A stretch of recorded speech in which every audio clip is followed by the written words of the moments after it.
A spate of raids and recent tour of Israeli Prime Minister Benjamin Netanyahu to the Jordan Valley in the Israeli-occupied West Bank has shifted the global focus from Gaza to West Bank.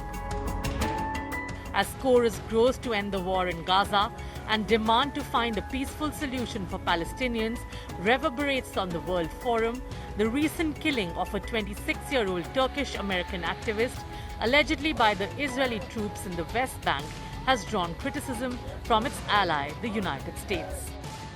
Her killing was both unprovoked and unjustified.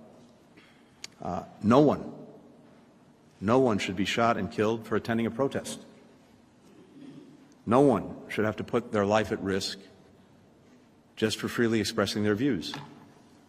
In our judgment, Israeli security forces need to make some fundamental changes in the way that they operate in the West Bank, including changes to their rules of engagement.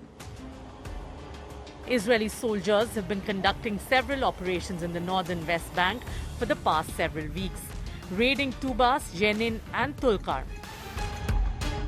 This provocation is seen by the EU as the West Bank transforming into a new Gaza.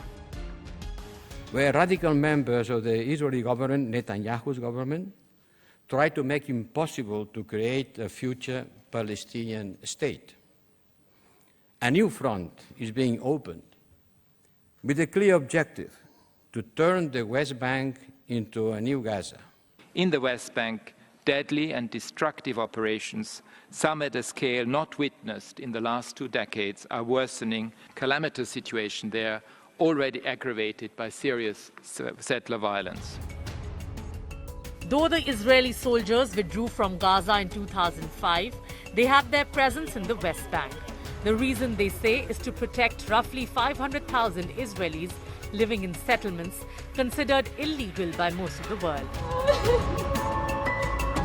Israeli Prime Minister Benjamin Netanyahu promised to secure the eastern border with Jordan. Israel and Jordan signed the peace treaty in 1994 and have close security ties. In this multifaceted struggle, we also know that we need to secure and ensure our eastern border with Jordan. This is a border of peace. We are cooperating with the Kingdom of Jordan to ensure that it remains so. There is an attempt to smuggle both terrorists and weapons across the Jordan River into Judea and Samaria and into the cities of Israel. We are working here in cooperation with all parties to stop this. עם כל הגורמים כדי לעצור את הדבר הזה. The Palestinian settlements in the West Bank are being raided on a regular basis by Israeli troops to quell armed rebellion, which includes Hamas and other terror organizations, and also to protect Israelis living there. Israel has also intensified its offensive in the West Bank amid fear of rise in arms smuggling from Iran. A Palestinian from the West Bank set off a bomb in Tel Aviv last month. The Israeli military uses this as one of the examples to raid and attack the West Bank.